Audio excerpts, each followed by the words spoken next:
Hey everybody, sorry about the delay. They're not exactly sure what happened. The software seems to be working, and then all of a sudden, who knows? All of a sudden, it doesn't work the way that you wanted it to.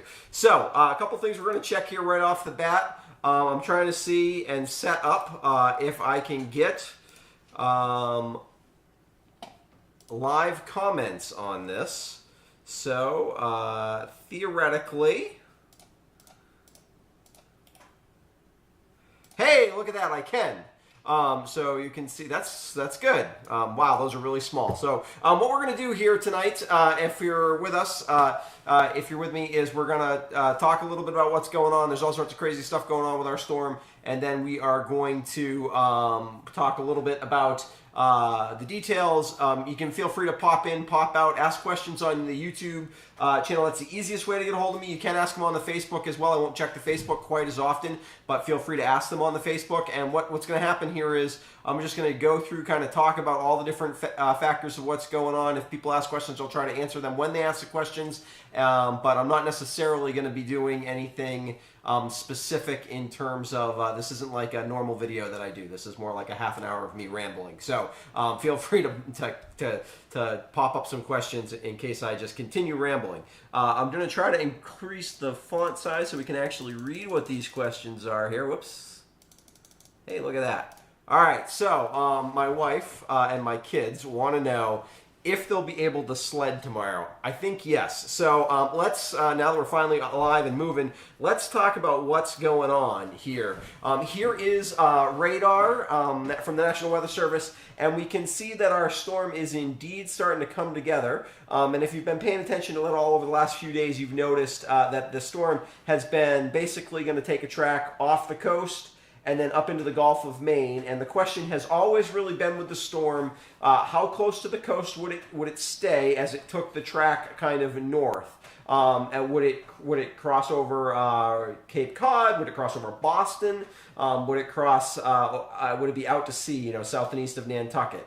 For us, typically the kind of storm track we're looking for here in New England, we want it to, this is just in general of winter storms, anywhere from Boston to probably the Cape Cod Canal is the best storm track for us to get snow. This storm is going to be a little east of that. It was looking like it was going to be way east of that, but maybe not quite as east as it was looking before. And so it puts us right on the edge of the heavy snow, which is complicated because the question becomes how much snow are we actually going to get out of that?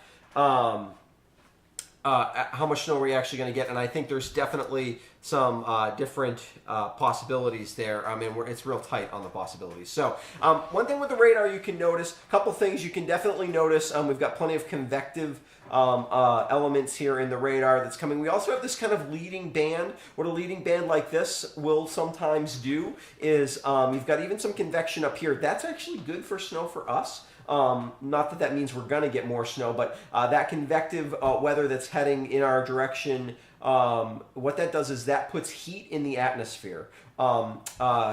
When water evaporates up into the atmosphere, and then it condenses into rain, when you turn it from gas, water vapor, into a liquid, which is rain, that process releases energy, and it releases it as heat, because if you've ever taken a chemistry class, you would know that when a substance is in a gaseous state, it has more energy than when it's in a liquid state. And so to condense it down, it means you release heat. It's the same reason why, So anyways, am I saying that right? Here's the problem with doing this live. Let me think about that. Yes. That's definitely the case. Yes.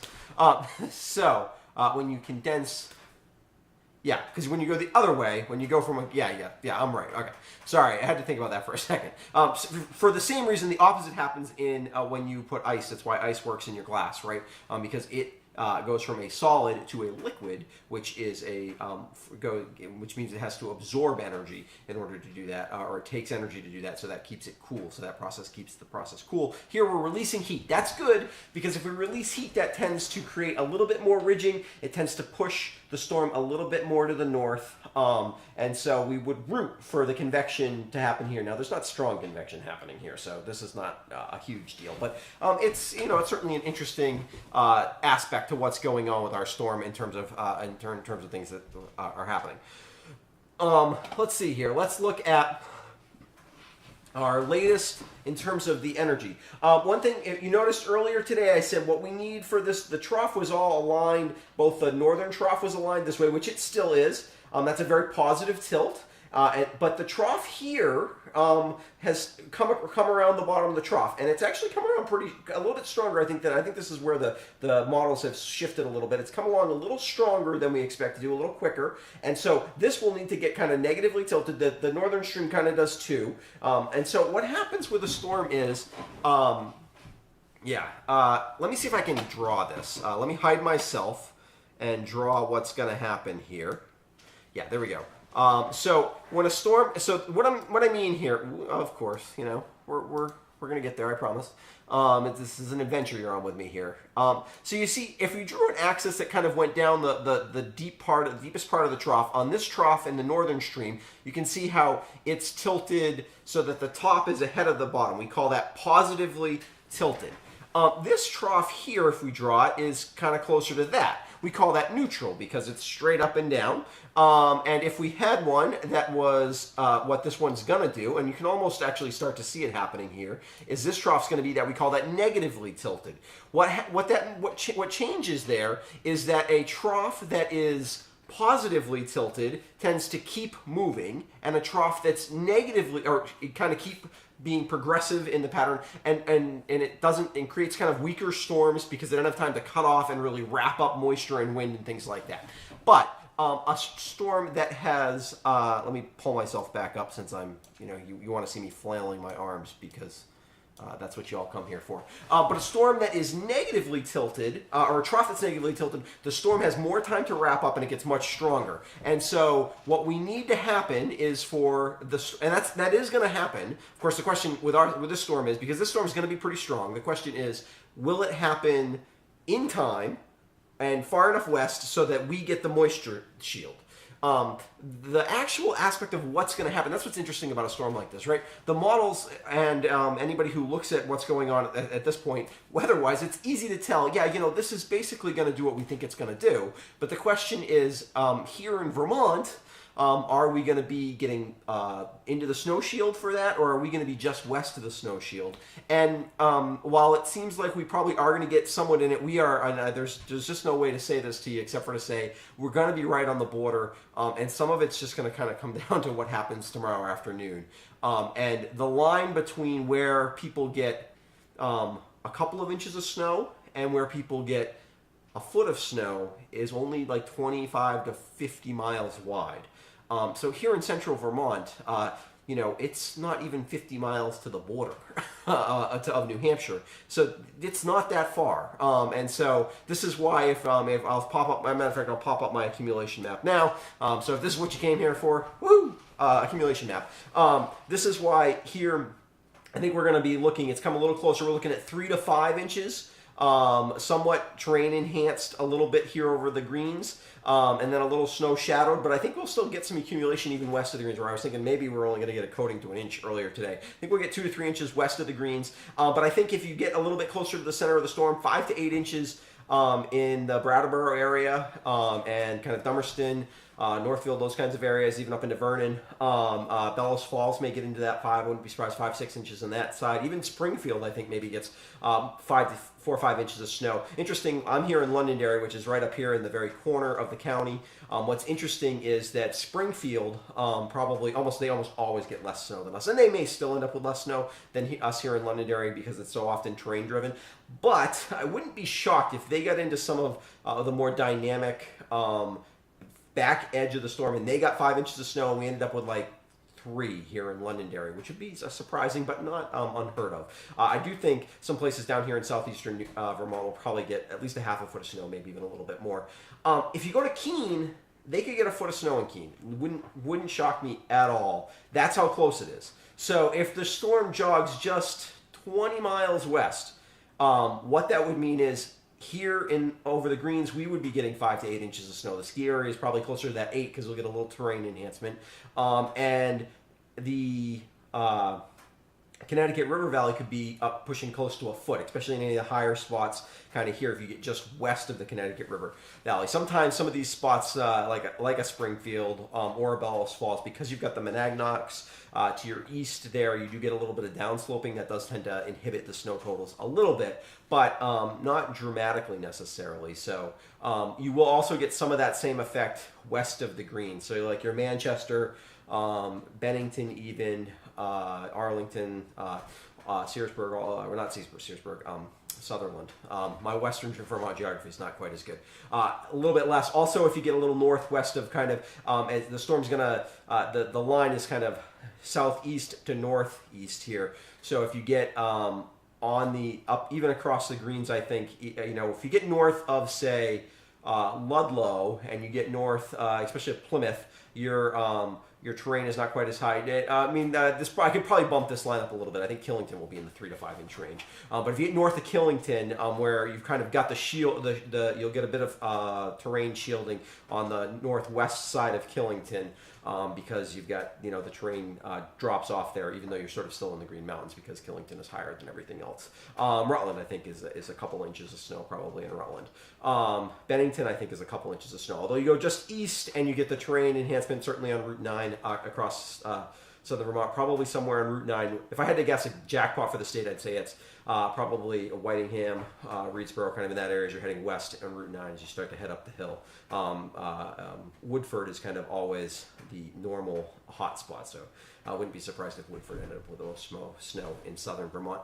But again, we'll have to kind of see. I do think, let's go back to some of what's going on in terms of the screen crafters. I'll go a little past 7 since it took me 15 minutes to get things going. Again, if you try to join at 6:30, sorry that took so long. I did have questions, a couple of questions on Facebook, so I want to get back to this. I should check and make sure, see if we've got any extra questions. We don't have any more questions. Feel free to ask questions. I know asking questions on YouTube, I'm not great at this, but I want to start incorporating being able to answer some of the questions on some of these more interesting weather events. I love this stuff. I'd talk about it all night, so I'd be happy to answer any of those kinds of questions. On Facebook, Bonnie Cobb did ask a question about if we were going to get a lot of snow or a dusting to 3 inches. I think we're a little bit more than the 3 inches now. A lot of snow is going to be mostly in eastern New England, though, still. A lot of places in New Hampshire, eastern New Hampshire, especially once you get a little north of, say, Concord, I wouldn't be surprised to see 10 to 15 inches of snow. If you're in the Mount Washington Valley, or for the higher terrain in the presidential range, 20 inches of snow, not surprising at all. And that'll continue up into the mountains of western Maine. And a lot of the places, not right along the coast in Maine, but just inland, you're probably looking at 10 to 15 inches of snow in a lot of those places as well. So a big snowstorm here in general. Back to, where was I there? What's going on? I also wanted to take a quick look at before temperatures, although you can kind of see temperatures are somewhat, gotta look where I'm at, are somewhat marginal, but there is enough cold air just north of us, and the storm's going to wrap up enough that it will spin some cold air, enough cold air in here that we will actually get, I think, significant snow is probably being a bit over the top, or excuse me, significant cold, but there's just enough cold. Yeah, lost my train of thought. So let's look at satellite, because I think that also tells a bit of the story. Where'd my satellite imagery go? Nope. Here, I can pull it up this way. There we go.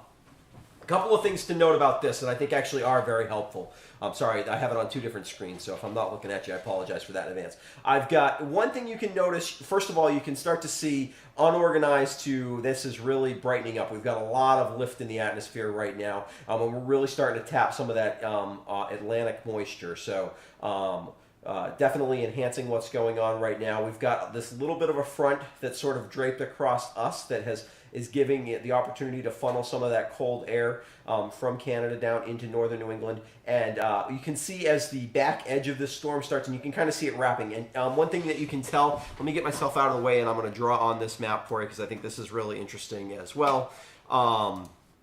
You can see that the storm starts to make this S shape on the back of the satellite imagery. classic. They would tell you in a meteorology class this is a sign of rapid intensification. You can always tell that a storm, and you can tell that the energy, the upper level energy and the lower energy are coming together to start the storm really getting going. And again, this is going to take the storm and move it off the coast here. That's actually too far south, sorry. I think the storm emerges here off the New Jersey coast.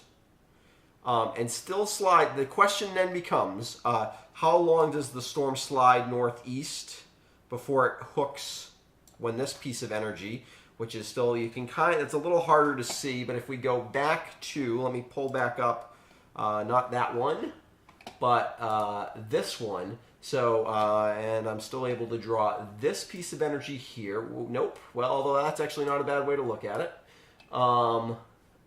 Yeah, you don't want to see a sounding there. Sorry about that. Let me get out of there. Let me draw. Oh, I got to draw over here. Sorry, that's the problem. This piece of energy here, that's too big. Let's try this again. And this color doesn't really help. Let me change the color. I can do that. See, this is this piece. Okay. That piece of energy there. When this piece of energy catches up to the storm that's going to be forming here, or will be as it comes off the coast, instead of continuing on, so this storm is going to be kind of continuing on northeast in a general direction like this. When this piece catches up, it turns this trough, which is kind of neutral here, like we're talking about, like we've been talking about before, it turns this neutral trough. The trough will go negative because this piece will kind of flop it over. It kind of pushes on the back side. It kind of pushes on this side. Whoops, this side right here, and it kind of flops the trough over, and the trough will go negative and probably cut off. You'll get, you can't see it here, but there's these lines of equal pressure here. These are called isobars. Well, actually, these are lines of equal height, but so anyways, but they're isobars. They are, what happens there is isoheights, actually, sorry. It'll go negatively tilted, and then the storm, instead of going north from southeast to northeast, the storm will turn and go in almost a much more north-northeast direction. It'll still have some easterly movement, but it'll go north-northeast. And so the question is really, when does that happen? So if that happens, and it doesn't, it's a very subtle change. If it happens, here, and we go north-northeast, whoops, if I could draw correctly, if it happens here and we go north-northeast, and we get a track over the Cape Cod Canal, that gets us very close to the heavy snow. If it waits and does it another 20 miles, 30, 40 miles east of there, and it goes just southeast of Cape Cod, that would be, then we get a lot less snow. And that doesn't, especially on this map, that looks very small. It's a subtle difference, 50 miles, but it will make a difference snow-wise for us. In either case, somebody here gets heavy snow, and I think we're going to be just on the west side of it, which is why I do think we will get a little bit more snow than I was talking about yesterday, but we also won't get significant snow. Anybody out there got any questions for what's going on? Anybody on Facebook have any additional questions? Let me see if I can up this and see if anybody had, if I'm missing any questions. It doesn't look like it there. Yeah, let's take a quick look and see what's going on. What else did I want to take a quick look at before we wrap things up here and I try to put together a little video? That was temperature. We talked about that. Let's look at radar. Let's refresh radar and see what's going on there. That would be helpful. Where's my refresh button? There it is. See if, because this is almost 45 minutes old now.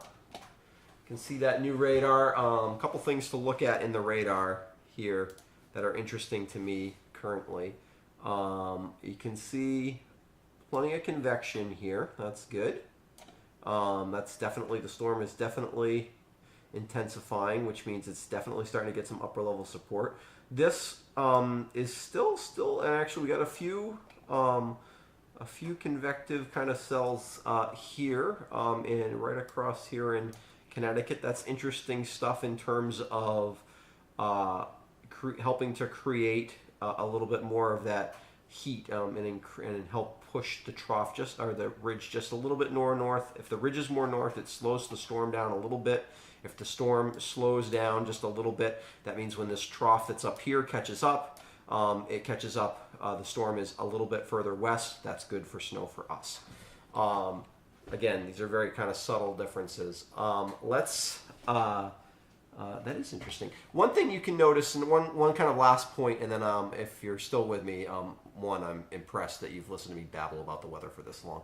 But you can see the general movement. This general movement here gives a good idea of what the storm is going to do over the next few hours. Actually, the storm's a little further south than that right now. The low pressure, center of low, is probably somewhere right in here.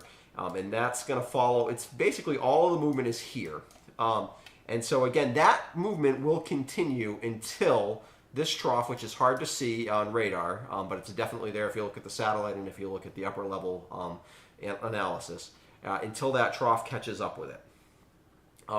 And so again, does that happen right here off the southern coast of Jersey, or does it happen here, just a couple, 50 miles east of there, and then that determines does the storm cross here, or does the storm cross here? And that's the difference between if it crosses here, we're bigger, we're deeper, we're into over, all those numbers that I just posted a little while ago go up another category. If it goes here, we're basically right now it's kind of in the middle of those two things. If it goes here, then we're back to kind of this morning's forecast, which is not that much. I think it's going to do kind of in the middle right now. I think we're going to be right on the edge, which is why I'll finish with my snow totals one more time. Whoops, let me get out of. Stop drawing all my squiggles. Maybe? Here, we can do this a different way. We'll just get rid of that. Maybe. Maybe I gotta go back to there, and if I hit it. No, now my squiggles are stuck. Huh. Interesting. Oh, what if I try this one? And go back to snow totals. Well, you're just going to have to deal with the squiggles because I can't figure out how to get rid of them. So again, 5 to 8 inches in southeastern Vermont and those southeastern towns. A lot of us here in the central and the ski areas and stuff like that, I think 3 to 5.